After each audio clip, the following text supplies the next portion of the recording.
All right, we are live here, AR, VR, and EDU, talking with an awesome company that is doing some cool virtual reality, looking at it from the perspective of giving both us as educators and our students an opportunity to practice something that I think most of us dread, and that is public speaking.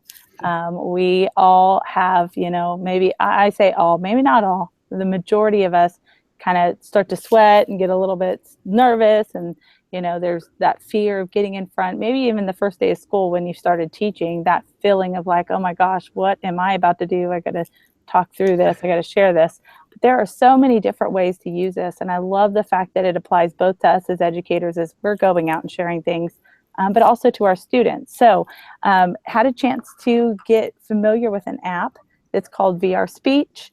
And they're a company called Virtual Speech. And what they've done is they've taken the concept of virtual reality and through a real situation, feels very real, people sitting there with you, either by yourself to an audience, maybe nobody's sitting there, or you can customize that a little bit and make an audience sitting there, or maybe at an interview or whatnot. So there's a couple different ways that you can use this, but you're given a chance to practice your speech or your communication with a group of people in a way that feels pretty real. You're immersed in a situation like that. So I'm going to go ahead and introduce Dominic, who's joining us. And Dominic, I'm going to have you share a little bit about what your role is with virtual speech and what you guys are doing right now. And feel free to screen share. I'll go ahead and broadcast you now. Okay. Hello, my name's Dominic, and I'm the founder of Virtual Speech. And what we've tried to create is a realistic and immersive environment to practice your kind of public speaking and communication skills. So that includes giving speeches at conferences, in a meeting room, talking to your clients, and also job interviews and a more recent language learning app. So I'll just talk about the history of virtual speech to start with, that's okay? So yeah. It started about a year ago, actually. So I worked at the automotive company Jaguar Land Rover in their VR and AR department. And so I picked up quite a range of VR skills there. And then kind of in the spare time on weekends, worked on this public speaking tool after giving a few speeches at events in England. I found it really difficult to prepare for these events. You do it in front of a mirror, you do it to your friends, but nothing would really immerse you for actually being on that stage in front of 100 people. So I thought there must be a better way to prepare for speeches. So developing this tool, released a beta around April of last year, and got some very good feedback from kind of the Reddit and Google Plus communities. So worked on it full time since then. And currently the public speaking VR app is available on the Android, Apple and Gear VR platforms, so targeting just the mobile platforms to start with, and soon to be on Google Daydream as well. So I will share my screen. I love that you're going with the Daydream as well. I know a couple educators have just gotten the Pixel and they're super pumped about using Daydream. Okay, so can you see my screen? Is that working? Looks great. Perfect. So I'll just show you through the website very quickly. So kind of language learning app, public speaking app, and you can find the links to the stores there if you want to. Just come down here a bit. So I'll show you a web-based VR example just to give you an idea what it looks like. And if you can see here, this is kind of what it looks like. So you have your audience, which look fairly realistic, and then you've got your environment as well. So this is more of a conference room. And then you've got your slides behind you, which you can add in your own and kind of change as you're talking along. You've got a timer down there as well. Now, do you have a loop on your video here, or how long is it? Okay. It's not particularly long, it's about 30 seconds. Okay. The problem is much longer than that, you start taking up kind of more and more of the app. So try to keep it pretty short, pretty slim. To show you, so this is kind of what the app looks like on the store. Some of the features: it's animated audience, 360 sound, add in your own slides, training environments, and various rooms, which I can show you now as well.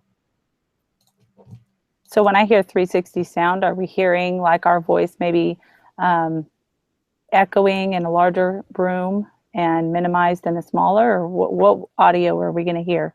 So you'll hear audio from the audience. So as you turn your head, it kind of gives more direction to the audience. So coughing, clapping, for example, gives it real direction, more immersive. And then various voice features as well, such as so reverberation. So when you're talking, it comes back, some speaker mic, things you can toggle on and off to test yourself out. So these are some of the environments. So public speaking, this is the job interview one. You pick interview questions from various companies and practice in a more immersive way. Video there. So you've got a meeting room here. Again, looking fairly realistic with your own slides in there. And a wedding speech as well. So you practice your best man speech, wedding speech. And we're working currently on a, find it, on a classroom scene as well. Nice. Yes, this is what it looks like. Ooh, that's a nice classroom. Yeah, trying to make it quite colourful. So you can add in your own, so we'll add in the students as well here, and you can be the teacher presenting to the students. And also we could flip it around as well. So in the future, a possibility is to have yourself in one of these seats with a virtual avatar as the teacher, and you might go through a certain topic on this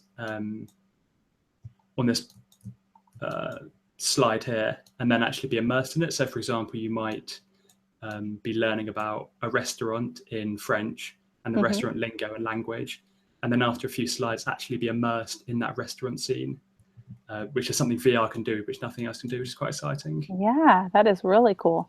Yeah, will there ever be a future as far as like actually having other participants in there with you? Like if, you know, maybe 3 of them are real people sitting in listening to your speech, whereas the rest are the avatar is kind of filled up until people join in? Yeah, I think so. Yeah, I think so. So I guess a play on that as well as having some sort of debating kind of section in the public speaking app, so you can meet with other people and debate certain topics. Yeah, definitely the social aspect is quite important in VR. That is super cool. With other people. And what have you guys noticed that as far as feedback goes, from where you guys started to where you're at now, what kind of things are you going to be targeting? So feedback's actually been very positive, particularly from therapists. So they've been using it to help with cognitive behavioral therapy and also exposure therapy. So people who are nervous about kind of being in front of a lot of people or being in a room with kind of lots of eyes on you, this really helps them. So we've been told by various people. Yeah. And then you've got your general public as well, who use it before an event or have got a wedding coming up and they want to practice their speech. That's pretty cool. Now, some of them are free and some of them are paid. So I'm interested to see maybe some of the ones that we wouldn't see on the pad, or maybe unlocked. Or is everything unlocked currently free? So it's a bit of a mix. So currently we're only charging on the Android platform for the wedding scene and also a training environment, which kind of gives you more training tips about kind of heat maps about where you're looking, and unlocks a couple of extra environments as well and stuff. But it still needs a lot of work to be done. You know, it's still quite early days. Maybe I'll go ahead and stop.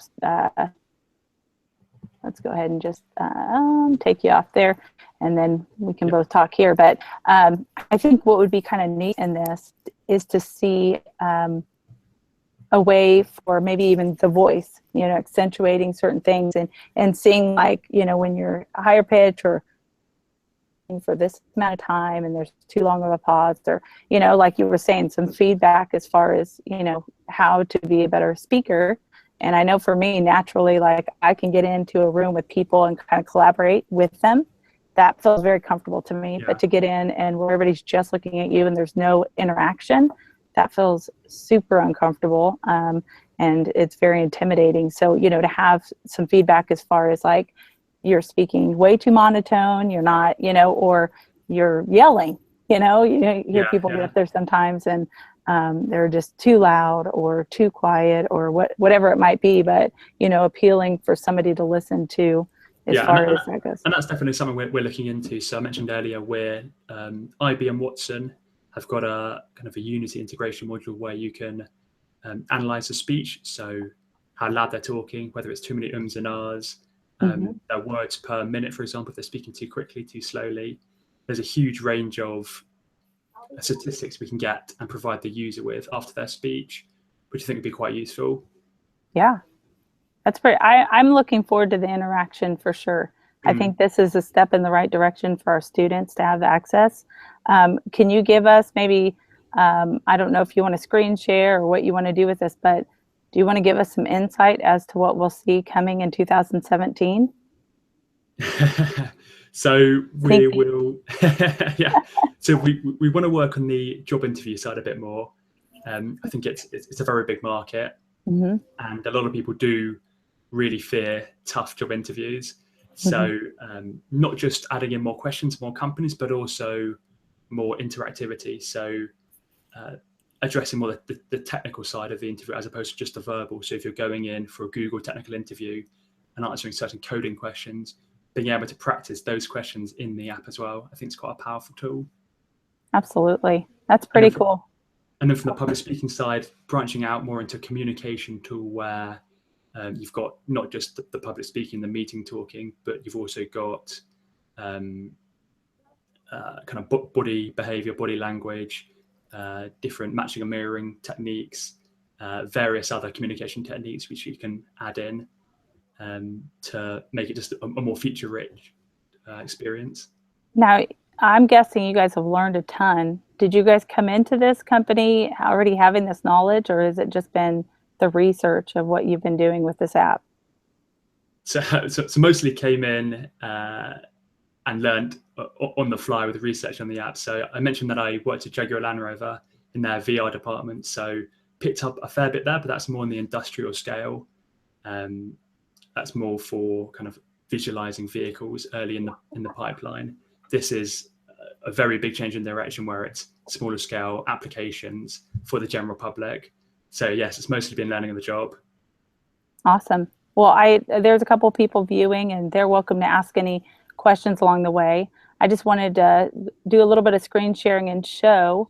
I'll go ahead and do the entire screen here. But here, I have tried to pull together the resources for educators to use virtual reality. I have some augmented reality apps as well, and another web mix. But in this particular one, I do have the link for the public speaking VR, and then also for the Android device. So depending on the device you're using, you have that. You mentioned possibly coming with Daydream. And did you say VR gear? Is that what other platform is it available in right now? Yeah, sure. So we've actually changed the name, so it's called Public Speaking VR. Okay. It used to be called Public Speaking for Cardboard, but then we changed it to Public Speaking VR. So it's currently available on Android, iPhone, and Gear VR platforms. I'll edit that right now. I'll just say Public Speaking VR, so there's no confusion. And we've applied to the Google Daydream program, but we got a message back about a month ago saying they're just overloaded with the requests they received. Mm-hmm. I think they received quite a few thousand, so it seems to be going quite slowly on their end. But as soon as we hear back from them, we'll kind of publish it on the Daydream store as well. And I'll stop presenting here. Okay, that sounds really cool. I'm really looking forward to Dominic. Thank you. I know you're out in England. It's evening for you guys. Yes, yeah. But please keep us, I'd love for you guys to join in on our AR, VR, and EDU chat on Wednesday evenings, just kind of collaborating on some of the different tools we can utilize in our classroom. And I know the language VR is, oh my gosh, that's enormous. I cannot wait to hear where that goes and what you're going to be doing with helping our students learn different languages and different cultures with virtual reality. That's a fantastic idea. Very, very cool. Not very much out there for VR in that way. So I'm excited about it. There's not. I think something that VR can do, which other kind of 2D Duolingo Babel can't do, is really immerse you in the culture. So you're not just learning words, sentences, etc., but you're actually experiencing what it's like to, if you're learning English, visit parts of London, visit parts of Warwick, parts of Bristol, and just experience what it's like to visit that country as opposed to just learn that language, which is exciting. Do you mind sharing maybe on your screen, showing us a little bit about the language VR? Yeah. I got to play a spaceship game on it yesterday. And that was fun. I was like, wait, I'm trying to turn, trying to find the, and let me just tell you guys while he's getting this all set up on my end, I am only confident in playing that English one because I tried these other languages and I couldn't even read the directions. So those Yeah. students that are learning a new language, this is really cool. So it's learning English to start with from about 5 different languages, just because it's, I guess, simpler on our side Sure. because we speak English. But I'll show you some of the. I see your screen on the Hangout. I don't see your screen. I don't know whenever you're ready for that. Yeah. Okay. Perfect. So I'll go through to show you the website. Some of the stuff here. So these are some of the in-app images. So you've got kind of vocab to word section, similar to How to Languages, which was quite a popular Gear VR language one. So you go around and find objects in a room. So you're kind of given the word and given the object, and then have to look around the room and try and find it. You've got an audiobook section. You've got a culture section where you visit different parts of the UK. You've got a roleplay section where you're ordering meals from a virtual avatar in that language. So there's a shopping section, a restaurant section, which is quite exciting. This is just a video. I don't think it's worth showing. And I'll show you some of the screenshots, which are a little bit bigger. So this is the culture section. So a little description in your language about the area, what the area is.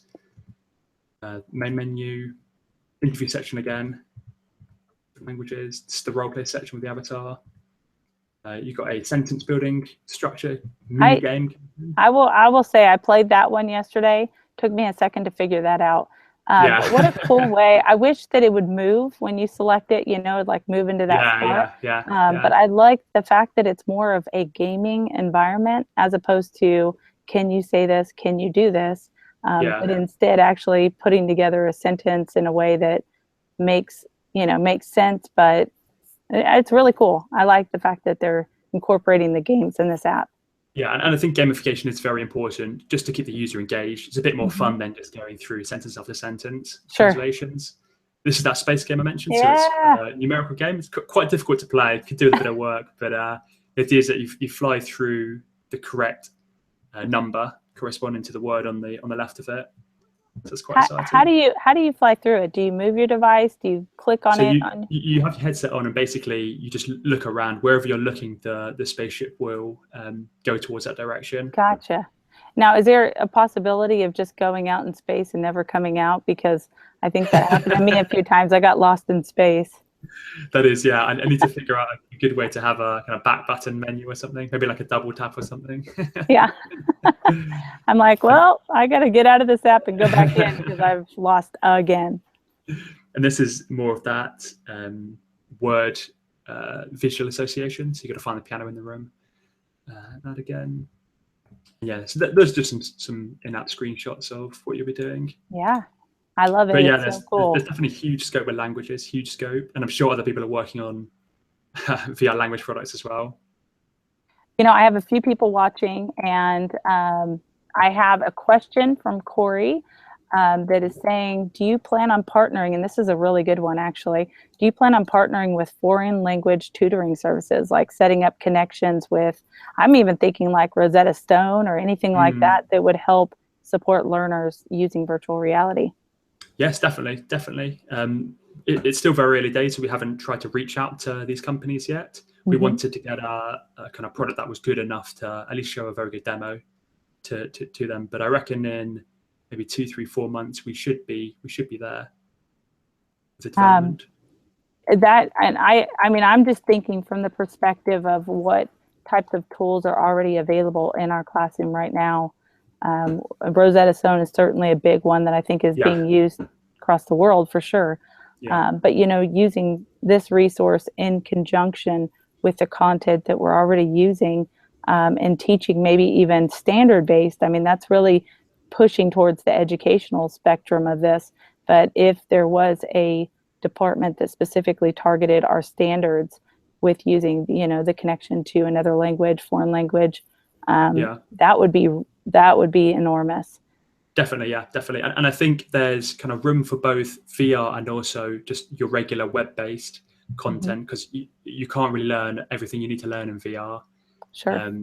Purely for the fact that kind of after 15, 20, 30 minutes, you begin to get a bit of a headache being in the headset for so long. Yeah, definitely. It's, Well, and I've noticed that it depends, if you're using something that tracks you better, mm, you're not as dizzy, you're not feeling sick, you're not feeling nauseous.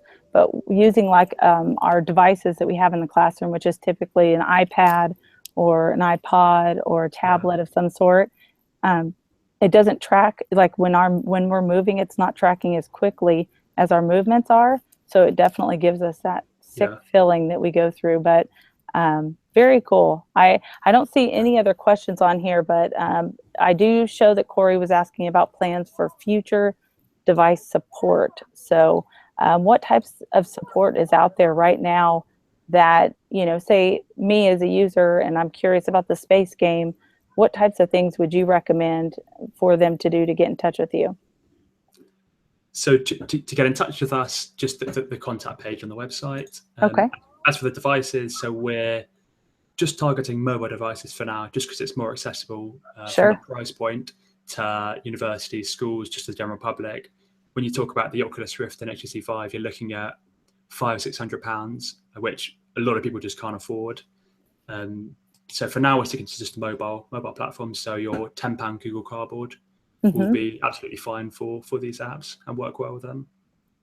I have a question from Crystal. She's saying she's a math teacher, Okay. and she really likes being able to create content. Like she wants her students to create content for math, and to keep them more engaged. And she said, how would I go about doing this? We kind of talked about the classroom scene that you had showing earlier, Yeah. Yeah. um, and possibly in the future having that real audience. So people coming in as avatars and having the real collaboration. We've been looking at Adorable as a platform for us to connect virtually in these virtual worlds.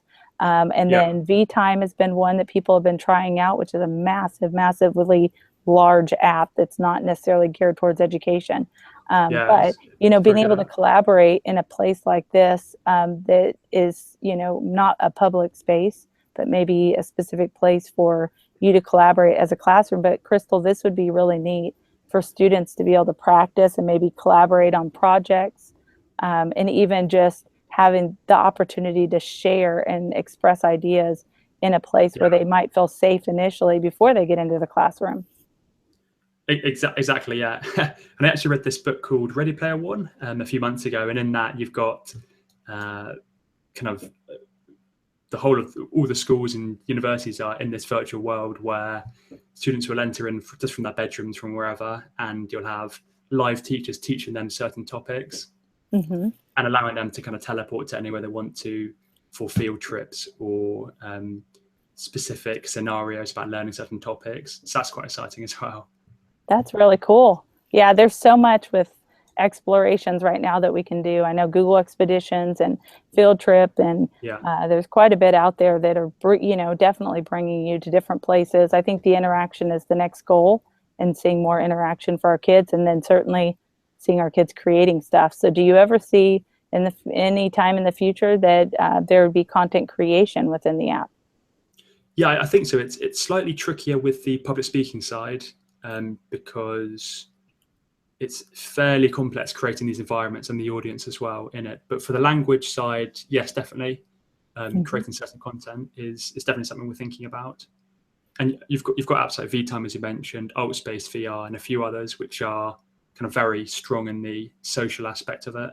You can Yeah. go in and meet your friends and create different rooms and talk to them about anything you want, basically, in them. Yes, definitely. And you even mentioned in the classroom scene that you can share your screen. So getting practice with a presentation as far as your slides are going and getting Yeah, up. I was just sharing this past summer at ISTE, which is a international conference for educators, and it was in Colorado. And I had timed slides that I had to get up in front of an audience, similar to what you guys have as the main, audience group, kind of yeah, conference center. But there was specific time frames that we had to use. These slides, they automatically went on their own, and you had to talk about the content that was coming up and what you were currently viewing. And that was probably the most difficult public speaking I've ever done in my entire life, because you have to time, you have to know the timing of it. But boy, Yeah. I would have loved something like this, autoplay, getting up, practicing what I would be talking about that's up on the screen, but still looking forward and Yeah. knowing, what's going on. But when do you foresee having the slides to be able to demo when you're up there sharing? Yes. So currently, I'll bring you up an image. So currently, you can add your own slides in JPEG or PNG format. I don't have a good image. So But like a yeah, so PowerPoint or Google Slides or something like that, is that the plan? exactly, yeah, exactly. And then you kind of tap your headset trigger to change a slide whenever you want. But as you mentioned, the impromptu speeches are some of the most difficult speeches you've got to give, and we're going to try and build that in. So perhaps a toast, or perhaps just going up and giving you a topic to talk about for 5 minutes, just to make you think more on the spot, because those are Yeah. very difficult to do, very hard. And that's, I think, what a great use of, what if we can record our screen, and Yeah, that's something that instead of us getting up in front of the class, maybe we're doing this virtually, sharing content wise, and we can, it's possible on our computers, we can certainly record it. But as far as like within the view, to be able to share that as a presentation, online learning is exploding. So this could be definitely. a way Yeah, to present to an audience without necessarily getting up, but still showing your slides, yeah. talking about your content, and still having an an activity that's still practicing that skill, even if they're online learners. So Exactly, and like we mentioned before, having real people in the audience it could be the next step as well. So presenting in this virtual app to real people, maybe 20, 30, 40 real people, and mhm, getting live feedback and questions afterwards, yes, as opposed to spending hundreds of thousands of dollars traveling to conferences around the world. yeah, This could be a much cheaper way to deliver similar content with the slides as well. absolutely. I do a some virtual events for classrooms and for educators, and this would Okay. be super cool to have something like this available for them to be able to share content and collaborate. So Yeah. I will definitely be in touch. Yeah, Katie's on here, exciting possibilities. Crystal's excited and eager to learn. Corey said it's a fantastic way to practice public speaking. So we really, really appreciate you coming in and sharing this. And I'll definitely share it out with the AR, VR, and EDU community. Thank you very much. And what's the best way for them to collaborate with you as far as getting some ideas across or questions? Yeah, sure. Twitter? Just contact us on the put your website's better. So virtualspeech.com, and at the top you've got a contact section. Okay. So info@virtualspeech.com or dom@virtualspeech.com, Okay. and I'll get back to you as soon as possible. Are you guys pretty active as far as Twitter goes and connecting? I know most of these Yeah, people are on yeah, Twitter. Okay. yeah. Awesome. That's also a good one. Yeah. Okay. Well, thank you so much for your time, Dominic. I really appreciate you joining in the evening for you. And I'm going to go enjoy some snow here in Dallas. And I appreciate it and hope you have a great day. You too. Thank you very much. Thank Thank you. you. Bye. Bye-bye. Bye.